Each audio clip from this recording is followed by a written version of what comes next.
सभी प्यारे दोस्तों का मिशन इंस्टीट्यूट पर पुरजोर तरीके से स्वागत है। मेरे प्यारे दोस्तों, आज आपकी जो भाषा एवं बोली से संबंधित प्रश्नोत्तरी होने जा रही है वह अभ्यास संख्या कितना है 3। इसके पहले हम लोग 75 प्रश्न को कर चुके हैं। कितने प्रश्न को? 75 प्रश्न को हम लोग कर चुके हैं, देख चुके हैं। अब उसके आगे हम प्रश्नोत्तरी को देखना शुरू करेंगे। जैसे कि हमने आपसे कहा था 100 प्रश्नोत्तरी मैं आपके समक्ष लेकर के उपस्थित हूँ और उन प्रश्नोत्तरी को हम अच्छे से देखेंगे और करवाएंगे, ठीक है ना। अब अगला प्रश्न आप देखिएगा, यानी कि 76 नंबर। क्या देखिएगा? 76 नंबर प्रश्न देखिएगा, क्योंकि इसके पहले आप 75 नंबर तक प्रश्न को कर चुके हैं, ठीक है ना। क्योंकि अभ्यास संख्या 1 आप कर चुके हैं, अभ्यास संख्या 2 कर चुके हैं, और हम कर क्या रहे हैं? अभ्यास संख्या 3। हम क्या कर रहे हैं? अभ्यास संख्या 3 कर रहे हैं। तो आप इधर देखिएगा, जो पहला प्रश्न आपके सामने आ रहा है वह प्रश्न है क्या? कह क्या रहा है, ठीक है ना। यह देखिएगा, आधुनिक भारतीय आर्य भाषाओं का विकास किससे हुआ है? प्रश्न आपका है, आधुनिक भारतीय आर्य भाषाओं का विकास किससे हुआ है? तो संस्कृत से हुआ है, पाली से हुआ है, प्राकृत से हुआ है, या अपभ्रंश से हुआ है। इधर देखिएगा, प्राचीन भारतीय आर्य भाषा काल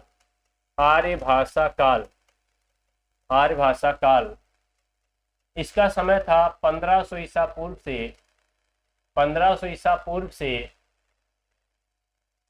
500 ईसा पूर्व।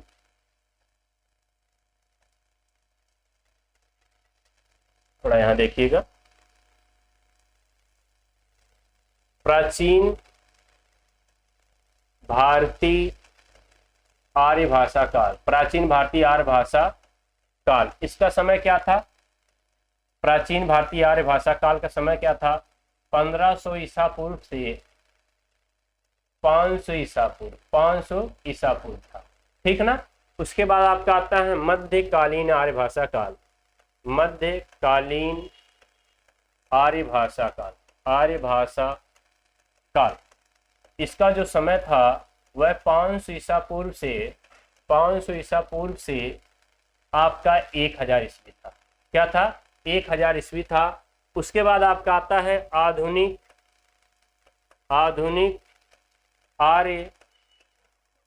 कालीन आर्य भाषा काल। क्या था? आधुनिक कालीन आर्य भाषा काल। आधुनिक कालीन आर्य भाषा काल, इसका समय था 1000 ईस्वी से अब तक। क्या समय था? 1000 ईस्वी से अब तक। और आपका पूछा क्या प्रश्न गया है कि आधुनिक भारतीय आर्य भाषाओं का विकास किससे हुआ है? तो किससे हुआ है? इधर देखिएगा, पहले आपकी आती है संस्कृत, उसके बाद आती है पाली, उसके बाद आती है प्राकृत, उसके बाद आपका आता है अपभ्रंश। क्या आता है? अपभ्रंश। और अपभ्रंश जो है आधुनिक काल, यानी कि आधुनिक भारतीय आर्य भाषा काल का विकास किससे हुआ है? तो अपभ्रंश हुआ। किससे हुआ है? अपभ्रंश हुआ है। और आपका विकल्प डी सही है। कौन सा सही है? डी सही है, क्योंकि आधुनिक काल आर्य भाषा काल में प्रवेश कौन करता है? अपभ्रंश। प्रवेश कौन से करता है? अपभ्रंश करता है, क्योंकि जो ये पाली भाषा का समय है यह क्या है? 500 ईसा पूर्व से 1 ईस्वी। और प्राकृत का जो समय है 1 ईस्वी से 500 ईस्वी। क्या है? 1 ईस्वी से 500 ईस्वी। और अपभ्रंश का जो समय है वह क्या है? 1000 ईस्वी से अब तक। 1000 ईस्वी से, या फिर कह सकते हैं, इधर देखिएगा, इसका है 1000 ईस्वी से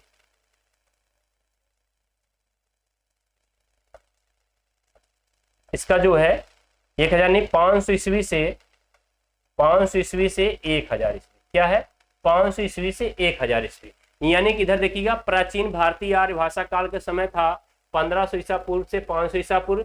मध्यकालीन भारतीय आर्य भाषा का समय था 500 ईसा पूर्व से 1000 ईस्वी। और आधुनिक कालीन आर्य भाषा का समय था 1000 से अब तक। क्या था? 1000 से अब तक। और उसके बाद आपका प्रश्न जो पूछा गया है, तो पहले क्या आएगा? संस्कृत, फिर उसके बाद आपका आएगा पाली, उसके बाद आएगा प्राकृत, उसके बाद आएगा आपका अपभ्रंश। अब पाली का जो समय था 500 ईसा पूर्व से 1 ईस्वी, 500 ईसा पूर्व से 1 ईस्वी, प्राकृत का जो समय था 1 ईस्वी से 500 ईस्वी, अपभ्रंश का जो समय था 500 ईस्वी से 1000 ईस्वी, यानी कि 1000 ईस्वी क्या है भैया? आधुनिक कालीन आर्य भाषा काल। 1000 ईस्वी क्या है? आधुनिक कालीन आर्य भाषा काल। और आधुनिक भारतीय आर्य भाषा का विकास किससे हुआ है? तो किससे हुआ है? अपभ्रंश से हुआ है। किससे हुआ है? अपभ्रंश से हुआ है। आपका डी विकल्प सही। किससे हुआ? अपभ्रंश से हुआ है। आपका कौन सा विकल्प सही है? डी विकल्प सही। अगला प्रश्न देखते हैं। अगला प्रश्न है क्या? आ जाइए अगले प्रश्न पर।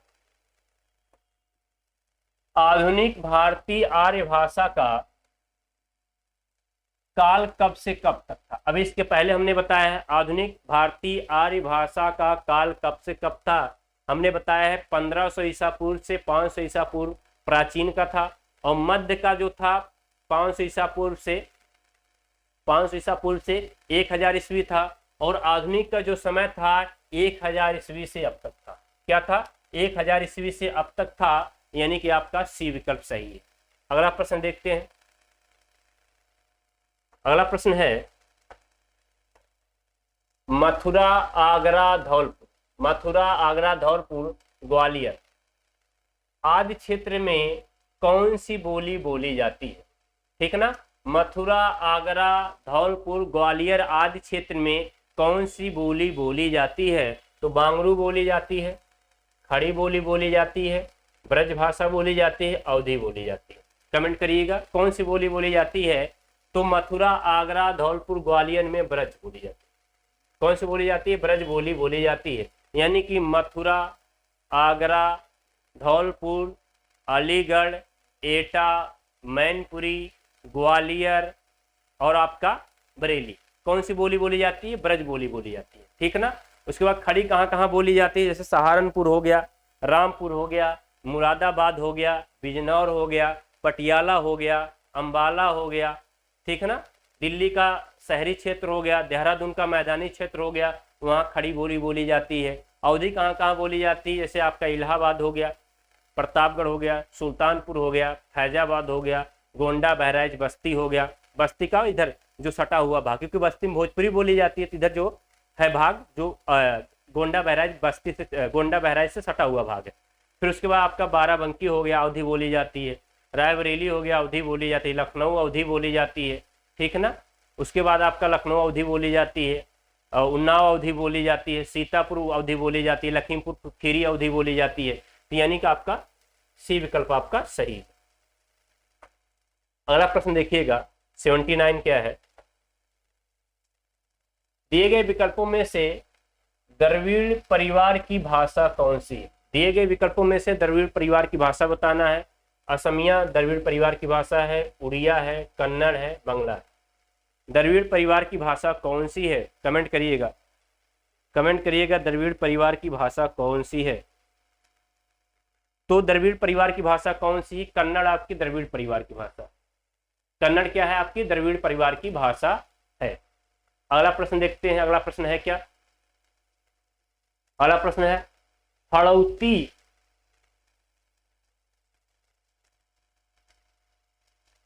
हड़ौती बोली कहाँ बोली जाती है? क्या बताना है? हड़ौती बोली कहाँ बोली जाती है? मध्य प्रदेश में, हरियाणा, उत्तर प्रदेश में, राजस्थान। कमेंट करिएगा हड़ौती बोली कहाँ बोली जाती है? मध्य प्रदेश, हरियाणा, राजस्थान।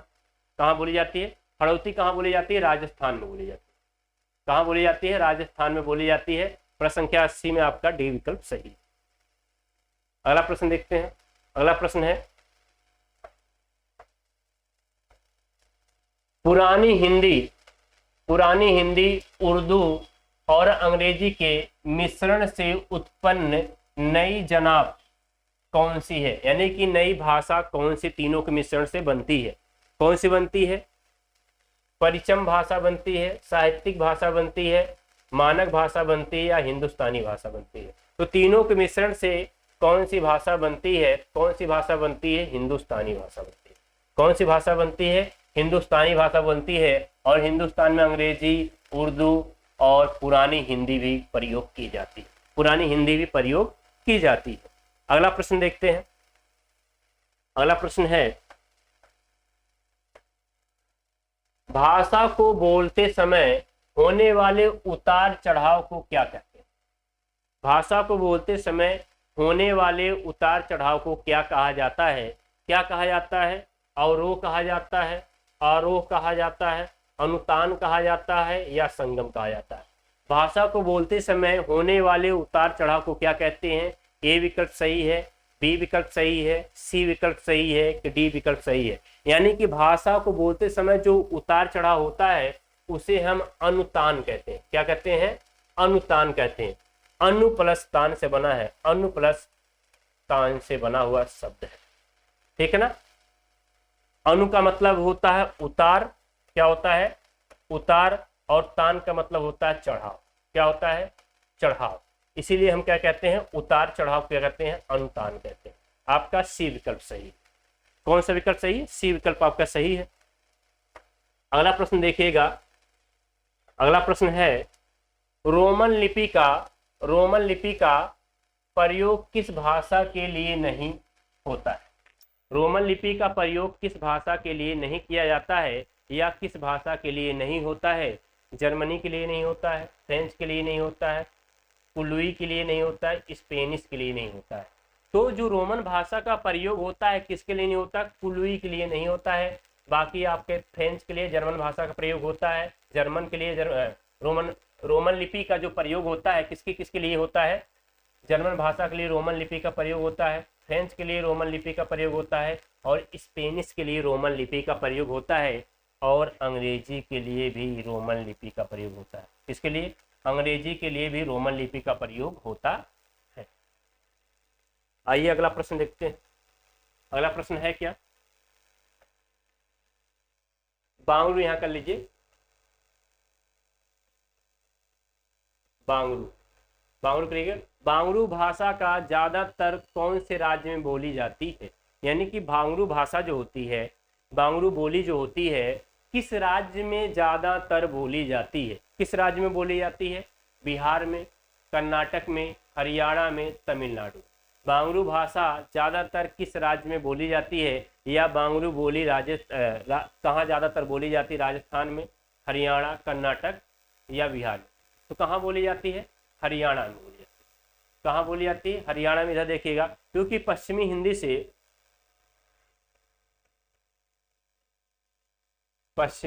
से कितनी बोलियां निकली हैं? 5 बोलियां। कितनी बोलियां निकली हैं? 5 बोलियां निकली हैं। वह कौन कौन सी बोलियां हैं? ब्रज, खड़ी,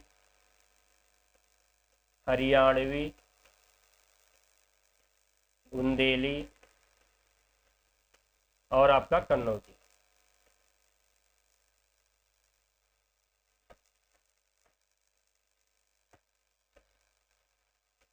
कन्नौजी, ठीक है ना। तो इधर देखिएगा, जो आपका हरियाणवी है, हरियाणवी का दूसरा रूप क्या है? बांगरू है। हरियाणवी का दूसरा रूप क्या है? बांगरू है। तो हरियाणवी जो है कहाँ बोली जाती है? हरियाणा में बोली जाती है, और बांगरू का क्षेत्र क्या है? हरियाणा है, ठीक है ना। तो आपका प्रश्न संख्या 84 में सी विकल्प आपका सही है। अगला प्रश्न देखते हैं। अगला प्रश्न है क्या? हिंदी के स्थान पर अंग्रेजी को सन 1855 में भारत की शिक्षा और प्रशासन की भाषा के रूप में किसने स्थापित किया था? ठीक है, लॉर्ड मैकाले ने, जॉन एडिम्सन ने, वारेन हेस्टिंग ने, द लॉर्ड मिंटो ने। किसने किया था? ए बी सी डी, कौन सा विकल्प आपका सही? कमेंट करिएगा सभी लोग, किसने किया था?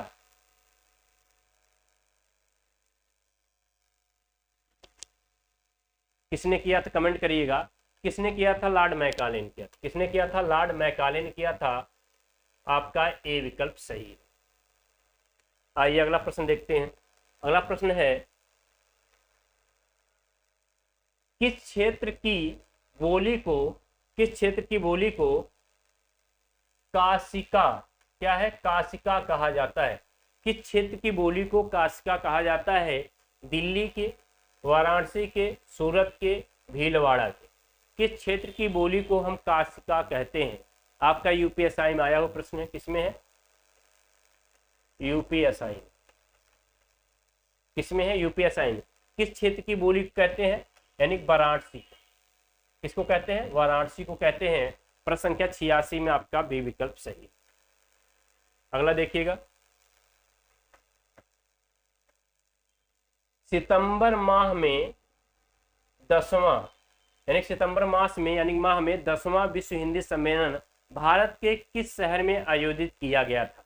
ठीक है ना, सितंबर माह में जो 10वां विश्व हिंदी सम्मेलन हुआ था भारत के किस राज्य में यानी कि कौन सी जगह पर आयोजित किया गया था? इधर देखिए कि जो पहला था वो पहला कब से कब तक चला था? 10 जनवरी से 14 जनवरी तक। 10 जनवरी से 14 जनवरी तक। और कब हुआ था? 1975। ठीक ना, पहला विश्व हिंदी सम्मेलन जो हुआ था कब हुआ था? 10 जनवरी से और 14 जनवरी तक चला था 1975 में। ठीक ना, और जो अंतिम था क्या था? और जो अंतिम था वह कहाँ पे हुआ था?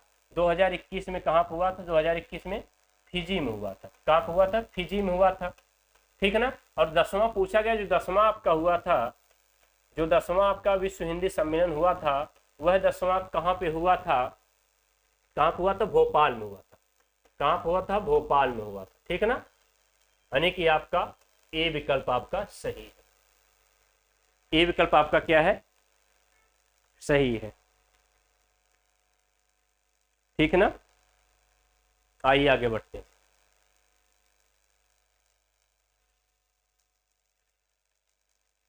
अगला प्रश्न है, किस बोली में ने प्रसर्ग लगाया जाता है? किस बोली में ने प्रसर्ग लगाया जाता है? राजस्थानी बोली में, अवधी बोली में, खड़ी बोली में, ब्रजभाषा में। किस बोली में ने प्रसर्ग का प्रयोग किया जाता है? किस बोली में? कमेंट करिएगा। तो किसमें किया जाता है? खड़ी बोली में ने प्रसर्ग का प्रयोग किया जाता है। किसमें किया जाता है?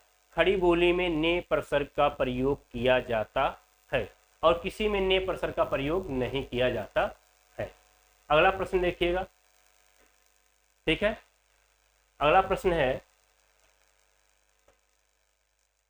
भारतवर्ष के लिए हिंदी भाषा का नाम सबसे पहले किसने सुझाया था? ठीक ना, भारतवर्ष के लिए हिंदी भाषा का नाम सबसे पहले किसने सुझाया था? महात्मा गांधी ने सुझाया था, राजा राम मोहन राय ने सुझाया था, रविन्द्रनाथ ठाकुर ने सुझाया था, मदन मोहन मालवीय ने सुझाया था। कमेंट करिएगा सभी लोग। ठीक है, कमेंट करिएगा। देखिए किसने सुझाया था? राजा राम मोहन राय। सुझाव किसने दिया था? राजा राम मोहन राय ने दिया था। प्रश्न संख्या 89 में आपका बी विकल्प सही है। अगला प्रश्न देखिएगा, मानक हिंदी का आधार क्या है? क्या बताना? मानक हिंदी का आधार क्या है? अपभ्रंश है, पूर्वी हिंदी है, यहाँ पूर्वी हिंदी कर लीजिए, पूर्वी हिंदी है, या फिर परिनिष्ठित हिंदी है, या खड़ी बोली। मानक हिंदी का आधार क्या है? परिनिष्ठित हिंदी। मानक हिंदी का आधार क्या है? परिनिष्ठित हिंदी है। आपका प्रश्न संख्या 90 में आपका सी विकल्प सही है।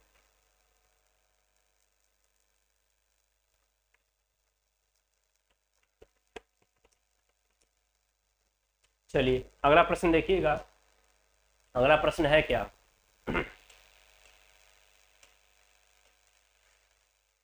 निम्न में कौन सी भाषा उत्तर प्रदेश की दूसरी राजभाषा है? दूसरी राजभाषा है यानी कि राज्य भाषा है।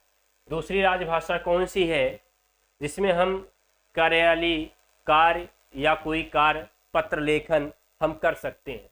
ठीक है ना, उत्तर प्रदेश में हिंदी है, अंग्रेजी है, उर्दू है, भोजपुरी है। कौन सी है? हिंदी, अंग्रेजी, भोजपुरी, उर्दू। कौन सी है? उर्दू। उत्तर प्रदेश की दूसरी राजभाषा कौन सी है? उर्दू है। और पहली राजभाषा कौन सी है? ये कमेंट करिएगा आप लोग। पहली राजभाषा कौन सी है? और दूसरी राजभाषा तो उर्दू हो गई, पहली कौन सी? कमेंट करिएगा सभी लोग। अगला प्रश्न देखिएगा, अगला प्रश्न है क्या, खड़ी बोली हिंदी का प्रथम कवि किसे माना जाता है? खड़ी बोली हिंदी का प्रथम कवि कौन है? तुलसीदास है, गुरु गोविंद सिंह है, गुरु नानक है, अमीर खुसरो है। तो खड़ी बोली हिंदी का प्रथम कवि किसे कहा जाता है? अमीर खुसरो कहा जाता है। किसे कहा जाता है? अमीर खुसरो कहा जाता है। हालात ए कन्हैया, नजराने हिंदी, गजल, दो सुखने, खुसरो की पहेलियाँ किसकी रचना है? अमीर खुसरो की रचना है। किसकी रचना है? अमीर खुसरो की रचना है। अगला प्रश्न देखते हैं। अगला प्रश्न है क्या, अधोलिखित में से एक भोजपुरी बोली का क्षेत्र नहीं है। अधोलिखित में से एक भोजपुरी बोली का क्षेत्र नहीं है। कौन सी भोजपुरी बोली का क्षेत्र नहीं है? बलिया है, मिर्जापुर है, देवरिया है, इलाहाबाद। बहुत ही आसान प्रश्न है। तो इलाहाबाद में अवधी बोली जाती है, तो यही आपका नहीं होगा। इलाहाबाद में क्या बोली जाती है? अवधी बोली जाती है, यही नहीं होगा। बाकी देवरिया में भोजपुरी है, मिर्जापुर में भोजपुरी है, बलिया में है, ठीक है ना, गाजीपुर में है, ठीक, बलरामपुर में है, आजमगढ़ में है, जौनपुर में है, वाराणसी में है, मऊ में है, गोरखपुर में, सब भोजपुरी है। इलाहाबाद, प्रतापगढ़, सुल्तानपुर, फैजाबाद, गोंडा, बहराइच, रायबरेली, बाराबंकी, लखनऊ, सीतापुर, उन्नाव, लखीमपुर खीरी क्या है? अवधी बोली का क्षेत्र है। तो कौन सा नहीं? इलाहाबाद आपका नहीं है। डी विकल्प आपका सही है। अगला प्रश्न देखिएगा। अगला प्रश्न है क्या, बहराइच, अभी सुना ही दिया हूं, इसको बता ही दिया हूं। बहराइच, सुल्तानपुर, रायबरेली किस बोली के क्षेत्र है? ठीक ना, बहराइच, सुल्तानपुर, रायबरेली किस बोली के क्षेत्र हैं? किस बोली के क्षेत्र हैं? ब्रज बोली के, बघेली के, छत्तीसगढ़ी के, अवधी के। ठीक ना, बहराइच, सुल्तानपुर, रायबरेली किस बोली के क्षेत्र? कमेंट करिएगा, किस बोली के क्षेत्र हैं? तो किस बोली के क्षेत्र हैं? अवधी के। किसके क्षेत्र हैं? अवधी बोली के क्षेत्र हैं। प्रश्न संख्या 94 में आपका डी विकल्प सही। अगला प्रश्न देखिएगा, हिंदी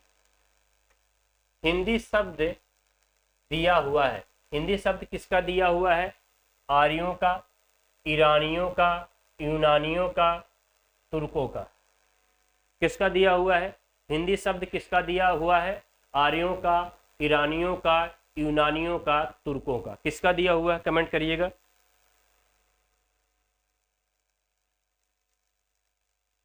चलिए, किसका दिया हुआ है? ईरानियों का। आपका प्रश्न संख्या 95 में बी विकल्प आपका सही। बी विकल्प आपका सही। आइए अगले प्रश्न की तरफ बढ़ते हैं। अगला प्रश्न है क्या,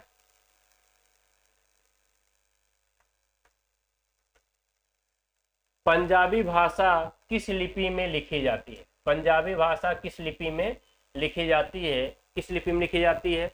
देवनागरी, गुरुमुखी, अपभ्रंश, संस्कृत।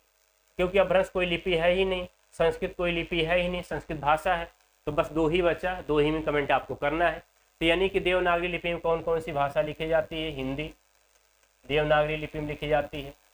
उसके बाद संस्कृत देवनागरी लिपि में लिखी जाती है। संस्कृत किस में लिखी जाती है? देवनागरी लिपि में लिखी जाती है।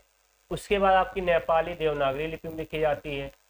उसके बाद आपका मराठी जो है किस में लिखी जाती है? देवनागरी लिपि में लिखी जाती है। तो आपका बचा क्या? यानी पंजाबी किस लिपि में लिखी जाती है? गुरुमुखी लिपि में लिखी जाती है। किस लिपि में लिखी जाती है? गुरुमुखी लिपि में पंजाबी लिखी जाती है। अगला प्रश्न है,